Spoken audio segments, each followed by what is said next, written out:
Sabah everybody and welcome back to the channel. And it has been about 24 hours now that I've been playing around with the P30 Pro. And I'm starting to think in my mind, did I make the right decision? Should I have upgraded from the P20 Pro or the Mate 20 Pro over to the P30 Pro? Is there enough of a difference for me to pay $1,000 to be able to get this guy imported into the US? This is TK and let's go ahead and talk about my initial impressions after using this guy for 24 hours.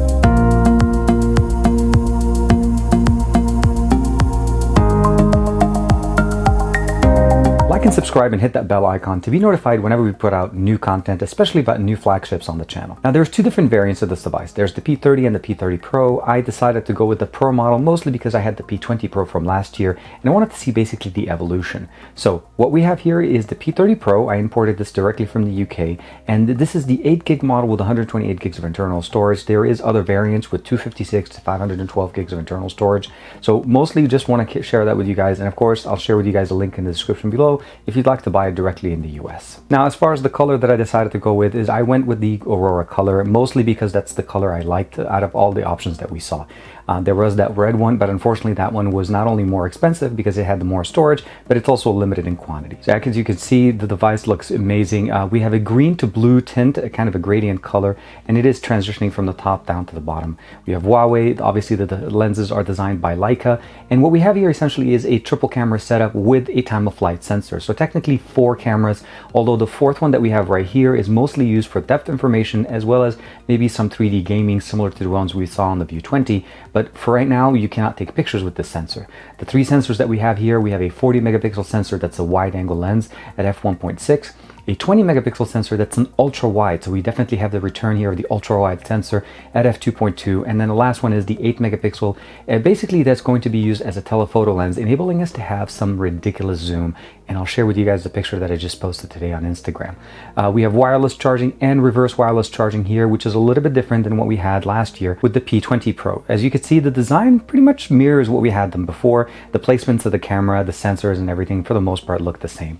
We are looking at a slightly taller display here. This is a 6.47 inch display as opposed to the 6.1, but both of them are still running a 1080p panel. The other thing that we also have here is that the device actually has that curvature that's running on the front and the back. So what we have here is a few different things. What we do have obviously is basically an evolution of what we saw with the P20 Pro and the Mate 20 Pro, and that's really where we got here with the P30 Pro. It's an evolutionary step from what we saw last year. Better cameras. We lost the monochrome sensor. That's one thing we also lost. One of the 3 cameras here was a monochrome lens, and now we have basically 3 RGB sensors with the different capacities that I mentioned to you guys, included obviously with the time-of-flight sensor. Looking on the left side of the device, we pretty much same aesthetics except for the fact that the SIM tray is no longer present on the side here. It's actually at the bottom, similar to the Mate 20 Pro. On the top, we pretty much carry the same thing. We have an IR blaster and one of the microphones and 2 of the antenna bands. Looking over on the right side, we still have that nice accented power button as well as the volume rocker pretty much present in the exact same spot. So you're not going to be having any issues as far as overreaching or so on.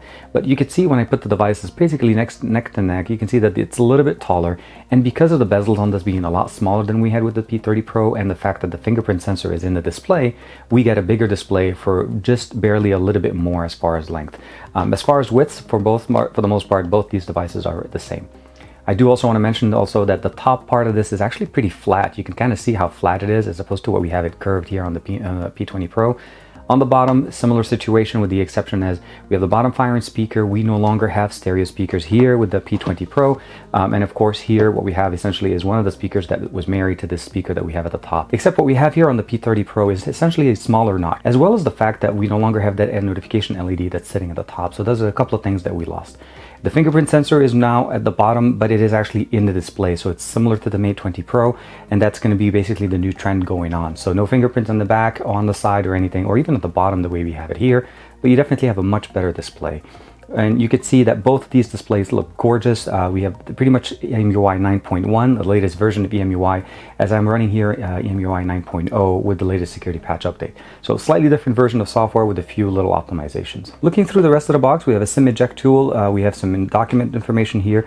We do have the 40-watt charger capable of supercharging our device the same way we had it on the Mate 20 Pro. And the battery in here actually is a little bit better. It's not the same size as the 4000 from last year. It's actually 4200 milliamps. So the Mate 20 Pro and the P20 Pro both have a 4,000 milliamp battery. Mate 20 Pro does have the 40-watt charger capabilities of charging it very fast. Unfortunately, the P20 Pro did not have that. So this is the UK style plug. So obviously I will need an adapter to use it in the US, although I could just use the one I have for my Mate 20 Pro. We do have a USB-C style headphones that are just in-ear. There is no real good sound isolation. And of course, a USB-C to USB-A cable for data and charge and connection. I did not notice or see any dongles. So unfortunately, I was expecting to see some type of dongle. There isn't one included in the box, but we did get the USB-C adapter. So that's a little bit of a downer. If you're looking for something like that, I'll try to link one for you guys in the description below if you're looking for a dongle specifically, although Bluetooth should work perfectly fine on this device. As I mentioned to you guys, this is running Emui 9.1 on top of Android 9.0. We have the Kirin 980, 8 gigs of RAM, 128 gigs of internal storage, a 1080p panel. This is an OLED panel with the fingerprint display sensor beneath the display. A February 1st security patch update, although I do understand there is another update pushing out to do some more improvements on the camera, and I still have not received this here in the US. Keep in mind that you can use the nano memory from Huawei to be able to expand the memory. So one of the few things that they did change here essentially is that the LED light is gone and we no longer have an earpiece sitting at the top. The actual earpiece is built in directly beneath the display, so whenever you're using the phone, you still place your ear at the top part of the phone and you actually get clear audio. I was very surprised when I tested it out and I was calling my brother, and it actually sounded as clear as I had an actual earpiece. Unfortunately, because of the missing speaker, we no longer have stereo speakers. So if that's something that you're concerned or you were looking for and you enjoyed on the P20 Pro or even on the Mate 20 Pro, unfortunately, this is something that they decided to go away from. I'm not sure why, and I'm not even sure if there's something we can do software-wise to be able to turn it on, as it doesn't actually resonate high enough for us to be able to hear it far away. As far as the UI, again, EMUI 9.1 is still a slight upgrade or an iterative upgrade to EMUI 9.0. The aesthetics are pretty much the same. We have wireless network, device connectivity, home screen, and wallpaper to be able to customize your screen there. We do have an always-on display with the EMUI 9.1 update now supporting more information being popped up. So more third-party application support is actually built into that, a little bit better than we had it before. As far as the display, this is a 1080p panel that it can be basically downgraded to 720p to be able to extend the battery. We do have that option there. On top of the fact that you can also go in there and either hide the notch or keep it the way it is. So I can actually turn it on, and as you can see right there, it actually adds a bar all around it. It just basically becomes more of a notification bar than what it is right now. Personally, I don't have a problem with that, and I will go ahead and keep the notch showing. We have full screen display, of course, display carrier and network speed, and of course eye comfort, the ability of setting up the always on display from here, and just your standard normal configuration. You can also do the DPI scaling here as well. Sound has pretty much all the options that we've had before. We have the do not disturb, the vibration. We do also have Dolby Atmos, so you can configure that and then of course enjoy your music whenever you're watching movies, either from the speaker or from Bluetooth, as well as wired using a dongle that you have to purchase separately. Notifications, pretty much the same what we've had before. Under the app section, we have apps, permissions, of course, default apps. You're able to change the launcher, all the different ones. This is where you get in there. We have App Assistant for game optimization to be able to utilize the GPU Turbo 3.0. Now, from my understanding, this is supported mostly on games that are supported at this point. So PUBG Mobile will definitely benefit from that. And you just add games or applications from that. And last but not least, we of course have App Twins to be able to support multiple accounts like Facebook, WhatsApp, and so on, and then your other applications. The battery, as I mentioned, is a 4200 milliamp battery that you're able to charge up very quickly with the 40-watt charger from Huawei. We have the ability of going in here and customizing the app launches, battery usage, power consumption details, battery percentage, if you'd like to show that at the top. This is also where we'll be able to turn on the reverse wireless charging, as well as the dark UI mode. Huawei includes that with any device that includes an OLED panel, so you just have to turn it on and your entire UI turns dark, as you can see right there. Turning it off will be basically the way you get it out of the box. You get the different color tones. But I feel like with OLED panels, you definitely want to turn on dark UI, as it does save you battery. It turns off all those other ones. The other thing, of course, we wanted to see is reverse wireless charging, and that's what basically says it's in the center. I'll go ahead and turn it on. And I'm going to be using the Samsung Buds. I'll give it a second to recognize. And we can see right there, the notification LED turns on. And of course, you do want to turn it off whenever you're not using it. So we'll turn it off, and it actually does have a timer built into it. As far as storage, again, we have 128 gigs of internal storage, and you can expand that with the nano memory. And of course, you get the same information. Security and privacy, this is where you'll be able to go in there, Google Protect. The Fingerprint ID is what we are using on it. So let's go ahead and lock the device, unlock, put the fingerprint, unlock it. It's basically performs the same way we had it on the Mate 20 Pro. I would say it's definitely good, it's reliable. You can marry that with the face recognition to be able to use the front-facing camera. We do not have a 3D sensor like the Mate 20 Pro, so this is definitely using front-facing camera unlocking, not as secure as a fingerprint, of course, or a pin. We still definitely have the support for app lock, private space, as well as a safe to be able to protect your content on your device whenever you're sharing it with friends. Now, under the Smart Assistant, we have a couple new little options here. Now, the high touch option, this is if you'd like to use it as a service or not. It's a visual shopping, which essentially is when you're using two fingers on the display. I like to turn this off, but if you like to keep it on, that's definitely where you'll be able to keep it on. As far as one-handed mode, it's turned on by default. This is something that you can basically just swipe down and you can actually interact with the device, and you can just swipe down the other direction, and it does it the same way. It's very nice, it's very helpful, and I definitely appreciate having it. So you can turn it on and it works much faster when you have the navigation dock. If you have gestures, you just have to kind of get the gesture done correctly. Now here we still have the normal gestures, the knuckle gestures, I would say, and that gives us the ability of taking a screenshot, and you can basically share it by swiping up. You have the ability of initiating video recording, split screen, wake up call, or even answer the call whenever you bring it up to your ear. Now, the last thing I wanted to share with you guys here is High Voice. Now, High Voice in a Chinese version of this phone will generally initiate the Huawei Assistant. But in the US or in the European markets, High Voice actually works as the Google Assistant. Turning this feature on enables us to map the power button now as initiation. By just pressing it and holding it for 1 second, it initiates the assistant. So that's definitely very helpful. If you like to have that in there and you don't want to have a dedicated button added on the side, this is definitely very functional. Under software update, current version of software that I'm running is 9.1.0.113, and I understand 123 or version 123 is the one that's going to be coming out. As soon as I get that update, I'll of course install that and see what the new features are. We have system navigation, same navigation gestures that we've seen before, but not as many options. We only have gestures, which is what we normally see here. So if I turn this on, essentially just swiping in the center gives me access to the recent application. If I swipe to just a little bit higher, it would take me home. And then doing one left swipe takes me back home. Unfortunately, because of the long display and the fact that the standard built-in launcher does not support gestures down to open up the panel, I'm actually forced to using this one so that I can initiate the notification shade by just doing this, which unfortunately is not a great option, but since I'm going to be installing a secondary launcher soon, that should not be an issue anymore for me. Last but not least, we have the navigation dock. We have support for language and inputs, date and time, backup and restore, of course, as well as phone clone to be able to transfer your data from your old phone to your new one. And this is a Huawei-made, homemade application that works great for transferring your data. Simple mode is there if you'd like to turn it on, depending on your preference. Feature Advisor is something new that we haven't seen before, and that's essentially a guided tour through the phone to give you new feature hints. If you'd like to have that on, keep it on there. If you don't, you can turn it off. And of course, certification and user experience improvements. Now, when we look at the camera, we'll notice there's a few differences from what we've seen with other Huawei devices before. We still have the same mode, so we have aperture mode. Night mode is fantastic, and I'll share with you guys a picture that I did on this one. Portrait mode, photo mode, video mode, Pro video and Pro camera. So by default, when you turn it on, it turns it on to Pro camera. You click the video option and now you're in Pro video. So just keep that in mind whenever you're looking into it.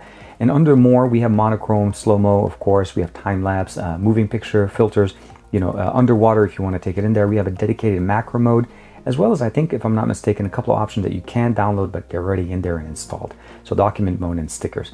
But other than that, I think you're pretty much not going to be disappointed with the level of detail that you're able to get on this device. This device supports crazy level zoom. I started by taking a picture with the wide angle lens. So that's the standard, as I mentioned to you guys, we have an ultra wide 20 megapixel lens on the back here. I switch over and I take a picture with the standard focal length. And so now we're taking just standard focal length. This is what normal picture will look out of this device. I started zooming in at basically the 5 times. This is just going once, clicking in gets me into 5 times optical zoom. After that, we go into crazy mode when we go into 10 times optical zoom. And then after that, as you can notice right there, we're actually zooming all the way to 50 times. Now, this is not by any means the clearest picture that you're going to get, but when we say that we started at this point here, where you can even see that there was a guy sitting on the other side of this field, by the end of this, when I'm showing you at a 50 time zoom, this is just ridiculous. It's just ridiculous. And honestly, from a parent's point of view, whenever you're watching your kid playing games or something like that, and you want to be able to capture that shot, having this much zoom is ridiculously really necessary for a parent. We still have the beauty mode level options that we've had before. We also have the ability of doing other filters under the portrait mode. Night mode is still redonkulous, and I'll share with you guys something here real quick. By using the new color configuration on the actual sensor that they have for this camera, we're able to push out even more light into pictures. Now, these 3 pictures were taken in almost pitch black. So you can see right here, this is the night mode. And then right there, you can see basically, you can see the definition, you can see the tree, you can see the grass. Here with the Mate 20 Pro, you can definitely see a little bit less. For some reason, the Mate 20 Pro, or at least the colors are better. They're basically better represented. But when we start looking at the actual amount of light, this looks like I actually took it during the day. Look at how much light it was able to bring in for the sky, the actual background, the sides, everything. The grass entirely can be seen. If anything is on that grass, I can see it. And that's just the level of improvements that we've seen with the camera quality. Again, going from the P20 Pro, the Mate 20 Pro, which essentially is, again, a nighttime photography beast. And of course, using that time of flight sensor will give us the ability of taking better bokeh effect images. And you can see here the space, or the actual separation between the foreground and the background, is pretty good. Although there's still a little bit some artifacts here sitting on the edges for on the right side and the left side of this image. But I would still say this is a very nice, fantastic image. To do a quick audio sample for you guys, we're going to use the Alex Crindo Jumbo Sound directly from NCS release. And I have the volume set to be at 100%. And as I mentioned, we have a bottom firing speaker. So this is just to give you an example of how it sounds like when you're actually listening to the single firing speaker.